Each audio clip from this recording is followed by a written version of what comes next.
வணக்கம், welcome back to our channel. ஒரு சகோதரி மாங்கல்யம் கேட்டிருந்தாங்க. என்ன மாங்கல்யம்னா, மூக்குத்தொப்பையில் தென்னங்கீற்றில் பூ. ஸோ எனக்கு மாங்கல்யம் மட்டும் போதுமா அப்படின்னாங்க. ஓகே, வாங்கிக்கலாம் அப்படின்னு. உடனே மாங்கல்யம் மட்டும்னா நீங்கள் மாங்கல்யத்தை மட்டும் தனியாக தான் அனுப்பி வைப்பீங்களா அப்படி கேட்டாங்க. அப்படிலாம் இல்லைங்கம்மா, மாங்கல்யம்னு ஒன்று ஆர்டர் பண்ணிட்டாங்களே அவங்களுக்கு மஞ்சள் கயிறு கட்டாயம் அனுப்புவோம். அதன் கூட பவளமும் பிளாக் பாசியும் கண்டிப்பாக அனுப்பி வைப்போம். ஸோ தேவைப்படுது அப்படின்னா நீங்கள் சொன்னீங்கன்னா பவளம் ரெட் பாசியும் அனுப்புகிறோம், இல்லைன்னா மஞ்சள் கயிறில் அனுப்பி வைப்போம்.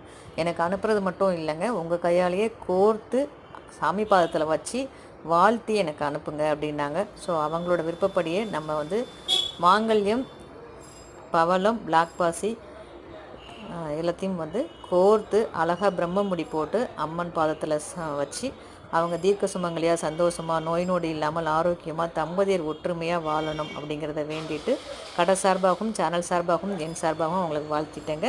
நீங்களும் வாய்ப்பு இருந்தால் இந்த வீடியோவோட கமெண்ட்டில். வணக்கம், welcome back to our channel. ஒரு சகோதரி மாங்கல்யம் கேட்டிருந்தாங்க. என்ன மாங்கல்யம்னா, மூக்குத்தொப்பையில் தென்னங்கீற்றில் பூ. ஸோ எனக்கு மாங்கல்யம் மட்டும் போதுமா அப்படின்னாங்க. ஓகே, வாங்கிக்கலாம் அப்படின்னு.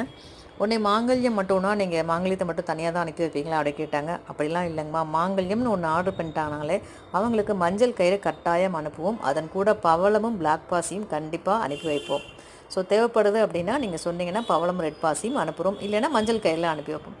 எனக்கு அனுப்புறது மட்டும் இல்லைங்க, உங்கள் கையாலேயே கோர்த்து சாமி பாதத்தில் வச்சு வாழ்த்தி எனக்கு அனுப்புங்க அப்படின்னாங்க. ஸோ அவங்களோட விருப்பப்படியே நம்ம மாங்கல்யம், பவளம், பிளாக் பாசி எல்லாத்தையும் கோர்த்து அழகாக பிரம்ம முடி போட்டு அம்மன் பாதத்தில் வச்சு அவங்க தீர்க்க சுமங்கலியாக சந்தோஷமாக நோய் நொடி இல்லாமல் ஆரோக்கியமாக